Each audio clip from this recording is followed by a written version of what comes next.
अस्सलाम वालेकुम स्टूडेंट्स, मैं माजिद अली आपका कंप्यूटर टीचर, आपका ग्राफिक्स टीचर। आज ग्राफिक्स डिज़ाइनिंग के लेक्चर नंबर 19 के साथ आपकी खिदमत में हाजिर हूँ। तो स्टूडेंट्स, आज हम शुरू करेंगे कोरल ड्रा के अंदर मज़ीद कुछ टूल्स। तो स्टार्ट करते हैं। कंप्यूटर स्क्रीन पे स्टार्ट पे क्लिक किया, यहाँ हम लिख देते हैं कोरल DRW लिख के हमने एंटर का बटन प्रेस किया तो हमारे सामने सॉफ्टवेयर हो जाएगा अभी ओपन। जब तक सॉफ्टवेयर ओपन हो रहा है, आप लोगों से रिक्वेस्ट है कि अगर आप लोगों ने मेरा चैनल सब्सक्राइब नहीं किया तो प्लीज़ इसे सब्सक्राइब कर लीजिएगा और साथ बने बेल आइकन पे भी क्लिक कर दीजिएगा ताकि मेरा लेक्चर सबसे पहले आपको अवेलेबल हो जाए। कोरल लोड हो चुका है, ब्लैंक डॉक्यूमेंट में करते हैं क्लिक और करते हैं स्टार्ट अपना काम। क्या काम है जी हमारे पास? आज का काम कुछ ये है कि हमारे पास हम लोग गए थे इफ़ेक्ट मेन्यू में। इफ़ेक्ट मेन्यू में एक ऑप्शन हमारे पास थी जिसका नाम था जी आकर लेंस, जो अभी तक हमने डिस्कस नहीं की, लेकिन चल हमारे पास अभी इफ़ेक्ट मेन्यू ही रहा है। तो लेंस मेन्यू हमारे पास क्या काम करेगा और इसका क्या यूज़ होता है? लफ्ज़ है लेंस। ये लफ्ज़ आपने पहले सुना होगा, उम्मीद करता हूँ सुना होगा। अक्सर लोग अपनी आइज़ में लेंस लगाते हैं और उसे खूबसूरत कर लेते हैं, उसमें मतलब चेंजिंग कर लेते हैं, रद्दोबदल कर लेते हैं।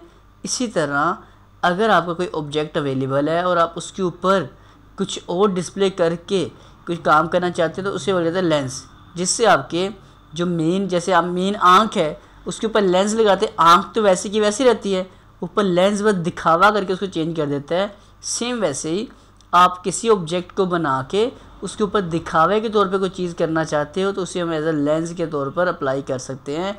कैसे? स्टार्ट करते हैं। एक पिक्चर रिक्वायर्ड है मुझे इस काम के लिए, तो एक पिक्चर पकड़ लेते हैं जी हमारे पास। हम कहते हैं ये एक पिक्चर है, इंपोर्ट कर लिया, साइज़ कर लेते हैं थोड़ा सा छोटा, कुछ यूँ एक पिक्चर आई। अब चलते हैं अपने इफ़ेक्ट मेन्यू में, उसमें शॉर्ट की हमारे पास Alt+F3। लेंस ऑप्शन को एक्टिवेट करना है, आप यहाँ क्लिक करें, राइट साइड पे ये चीज़ आ जाए, क्योंकि सेलेक्ट इसको किया हुआ है तो ये ऑटोमेटिक सिलेक्शन रेंज में आ गई। अगर आप Alt+F3 मैंने प्रेस किया शॉर्ट की से, तब भी मैं उस जगह आ चुका हूँ। तो देखते हैं जी इससे हमें आने का फ़ायदा क्या होगा। पहला आ रहा है नो लेंस इफ़ेक्ट, कोई लेंस नहीं है। मैं कहता हूँ मुझे ब्राइटनेस का लेंस लगाना है इसके ऊपर। क्लिक किया मैंने तो कम ज़्यादा करता हूँ कोई चीज़, यहाँ देखा जाए इससे जो सामने एरिया, यहाँ अगर आप देखें आपको फ़र्क नज़र आ रहा होगा। मैंने कम किया तो इधर हमें कोई इतना ख़ास फ़र्क समझ नहीं आ रहा ना, या इतना कुछ भी नहीं हो रहा कि हम कह रहे हैं यार क्या हो रहा है वाला काम, तो फ़र्क आ नहीं रहा कुछ भी। आपका टारगेट क्या है जी? वो कह रहे हैं ये ब्राइटनेस है, अब उन्होंने दिखाया कि इस तरह होगा। मैं कहता हूँ मैं भी ऐसा चाहता हूँ। आपका काम पिक्चर को छोड़ के उसके ऊपर एक रेक्टेंगल ड्रॉ कर दें, चाहे पूरा करें, मैं थोड़ा छोड़ के इतना कर देता हूँ। ड्रॉ करने के बाद अब आप बोलें इसके ऊपर जी मैं चाहता हूँ क्या चीज़? ब्राइटन वाला इफ़ेक्ट इसके ऊपर लेंस लगाना चाहता हूँ। ब्राइटन मतलब ब्राइटनेस वाला। ये इसका रेट आ रहा है, मैं ज़्यादा करता हूँ इस बार, ज़रा इंक्रीज़ यहाँ करता जा रहा हूँ। यहाँ मुझे साथ साथ उसका प्रीव्यू भी आता जाएगा, ये देखिएगा इस तरह। अब आपको साफ साफ नज़र आ रहा होगा कि ब्राइटनेस क्या काम कर रही है। यहाँ देखिए कितनी डार्क है, यहाँ कितनी लाइट हो गई। तो उसने क्या काम करना होता है, उसके ऊपर पूरा इफेक्ट में अगर आउटलाइन इसकी राइट क्लिक करके डेल कर लेता हूँ, ये अब देखिए आपको साफ साफ नज़र आ रहा होगा। यहाँ तक मैंने लगाया है लेंस, आगे उसकी ओरिजिनलिटी आ रही है। अगर आपको लेंस आगे तक रिक्वायर्ड है तो इस पर क्लिक कर लीजिएगा और इस लेंस का साइज़ आप बाद में भी इंक्रीज़ छोटा बड़ा कर सकते हैं। तो ये पिक्चर कुछ और थी, मुझे ऐसी अच्छी लगी, मैं कहता हूँ जिसका फ्रोज़न इसकी मुझे ऐसी कॉपी चाहिए थी। हमें वैसे तो ये काम सारे एडोब फोटोशॉप के अंदर एडिट करने की ज़्यादा सहूलतें होती हैं, लेकिन कोरल वालों ने भी, एक बड़ी कंपनी है माशाल्लाह, अच्छा खासा नाम है इनका, तो उन्होंने भी कुछ हमें ऑप्शन प्रोवाइड की हैं। वो कहते हैं आप इस तरह से काम भी डन कर सकते हैं। अब इसको अगर मैं मूव करवा के दिखाऊँ आपको तो ये देखें जी, जब फ्रोज़न पे क्लिक किया तो फ्रोज़न करने से हमारे पास ये फ़ायदा हुआ कि उसने यहाँ पर ये ऑब्जेक्ट भी आने दिया और साथ के साथ उसने इस चीज़ को भी डिस्प्ले करवा दिया आपको, ताकि ये चीज़ भी नज़र आती रहे और ये वाली चीज़ भी आपको नज़र आती जाए। एक हो गया। इसी तरह मैं काम कर लेता हूँ, मैं एक और ड्रॉ करता हूँ ऑब्जेक्ट अपने पास और फिर देखते हैं क्या होता है।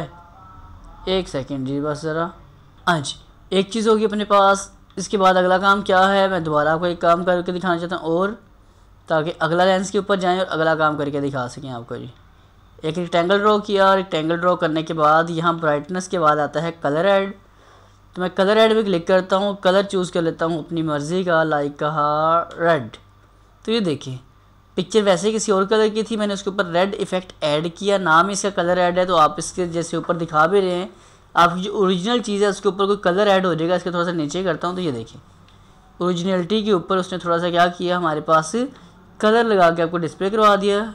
जो कलर आपको इनमें से सही लगे, काम करने के बाद उसको फ्रोज़न लिया मैंने, और ये देखिए उसके सेम कॉपीज़ ओरिजिनल, उसका ब्राइटनेस उसके साथ अपने कलर ऐड करके इसकी कॉपी निकाल ली। इसी तरह मज़ीद आगे लेके चलते हैं। इनमें भी सारे लेंस हमारे मतलब के नहीं है, चंद लेंस ऐसे हैं जिनको हम ज़्यादा यूज़ करते हैं, हर एक लेंस हमारे काम की नहीं होती। जैसे कि कलर लिमिटर सेम वही काम करेगा जो पहले किया, बस इसने थोड़ा डार्क, इसका 50% ज़्यादा डार्क हो जाता है जाकर, लेकिन अगर इसके मैं 50% कम करता जाऊँगा तो जैसे नीचे पिक्चर बनी है तकरीबन वैसे बनती हुई नज़र आती जाएगी जी आपको। तो आप कुछ यूँ करेंगे काम, मैं इसका इसी का लेना, बाकी नीचे दोनों चीज़ों का कुछ नहीं बताया अभी तक, उसको भी ट्राई करते हैं। ये देखिएगा जी ओरिजिनल पिक्चर के कितने सारे सैंपल्स हम लोग रेडी करी जा रहे हैं, किसके ज़रिए, इस पिक्चर के ऊपर लेंस लगा कर।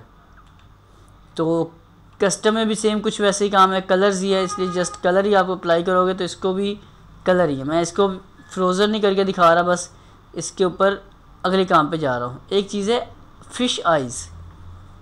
ये फ़िश आइज़ क्या होती है, मैं इस पिक्चर का थोड़ा साइज छोटा कर देता हूँ आपको दिखाने के लिए। सिर्फ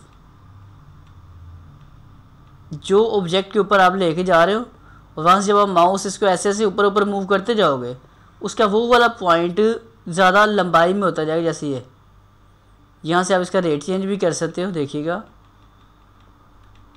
जितना आप इसका रेट चेंज करते हैं उस लिहाज से पिक्चर आपकी ये देखिए कितनी कितनी बड़ी होती जा रही है। वैसे ओरिजिनल फ्लावर्स कहाँ तक आ रहे हैं अगर दिखाया जाए आपको तो इस पॉइंट तक आ रहे हैं, लेकिन इसने क्या किया ये देखिएगा कुछ यूँ। अगर आप इसके ऊपर पूरा पूरा इसको ड्रॉ कर लेते हो, यहाँ से ऐसे, यहाँ से ऐसे, तस्वीर को थोड़ा सा बढ़ा के फ़िश आइज़ का काम है उसको डिस्प्ले करवा देना जी आपको। लें जी वैसे फ्लावर अब बाकी पिक्चर और देखेंगे तो इस जगह पे आ रहे हैं, लेकिन इसने क्या किया, इसने ऊपर तक पहुंचा दिया। इसका मैं कॉपी निकाल लेता हूँ कुछ यूँ। इसी तरह हीट मैप आ रहा है तो गर्मी का जैसे इफ़ेक्ट बना होता है फुल ज़्यादा, कुछ वैसा डिस्प्ले करवाना पड़े आपको तो आप डिस्प्ले करवा सकते हैं। अपनी ओरिजिनल पिक्चर को पकड़ते हैं और हम कहते हैं जिसके ऊपर हीट मैप लगा दो, क्या हो गया नीचे वाला, तो ये उसने उसका यूँ इफ़ेक्ट बना के आपको डिस्प्ले करवा देगा। इसको फ्रोज़न करते जाओगे, जो पिक्चर आपको सही फाइनल लगे उसकी आप कॉपीज़ यहाँ पे निकाल के रख सकते हैं साइड पे करके। तो ये सारे मुख्तलिफ़ किस्म के इफ़ेक्ट्स मैं दिखाई जा रहा हूँ आपको, जो एक लेंस लगने से पिक्चर अपनी शक्ल कैसे कैसे तब्दील करती जा रही है। इन्वर्ट का मतलब ये हो जाए जैसे हमारे पास होते हैं नेगेटिव्स वगैरह किसी पिक्चर्स के, तो वैसा कुछ काम करना पड़े तो आप उसको यूँ करके भी एडजस्ट करवा सकते हैं, जैसे मैं करके आपको दिखा रहा हूँ जी। अब बाकी बचे दो इफ़ेक्ट, इनमें से कौन से अच्छे लगते हैं आपको, कौन सी ज़रूरत है, इस सब को इसलिए करके दिखाया ताकि आपको पता हो जाए। मैग्नीफाई मुझे एक अच्छा लगता है इफ़ेक्ट, जैसे कि पिक्चर को थोड़ा सा मैं जूम करके देखना चाहता हूँ, थोड़ा छोटा कर लेते हैं इस बार इसको। मैग्नीफायर जैसे होता है आप किसी टेक्स्ट या किसी चीज़ पे लेके आते हो, थोड़ा वाज़ेह होना शुरू हो जाता है।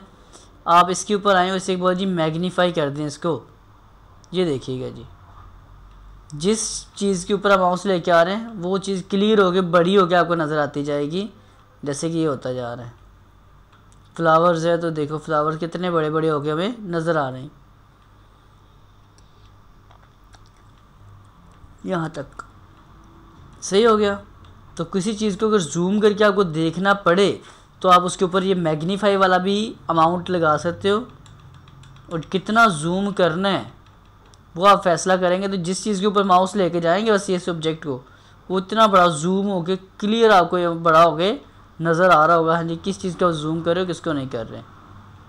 मैं कहता हूँ इस नीचे इस पॉइंट में देखना चाहता हूँ क्या क्या है, वैसे देखो बिल्कुल नज़र नहीं ना आ रहा, लेकिन ये मैग्नीफाई जहाँ पे चला गया तो वहाँ वो चीज़ उसने ये देखो कितने बड़े बड़े फ्लावर्स है उसको कर करके डिस्प्ले करता जा रहा है आपको। इसे बोला जाता है मैग्नीफाई इफ़ेक्ट। इसी तरह एक और इफेक्ट आ रहा है, मैग्नीफाई को मैं ऐसे छोड़ लेता हूँ, ऊपर ले जाता हूँ, इस पर ले आते हैं चलो जी, ताकि आपको नज़र आता रहेगा मैग्नीफाई क्या था। लेंज यूज़ फिर से रिक्टेंगल ही कर रहा हूँ मैं, ताकि समझने में ज़रा आसानी हो जाती है इसमें, तो इसलिए इस पर कर रहा हूँ।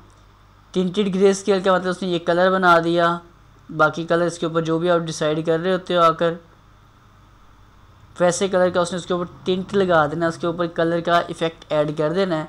ये भी आप कर सकते हैं, मुझे नहीं चाहिए अच्छा नहीं, क्योंकि कलर पहले ही बड़े हैं। ये चीज़ है अच्छी मेरे लिए, ट्रांसपेरेंसी टूल।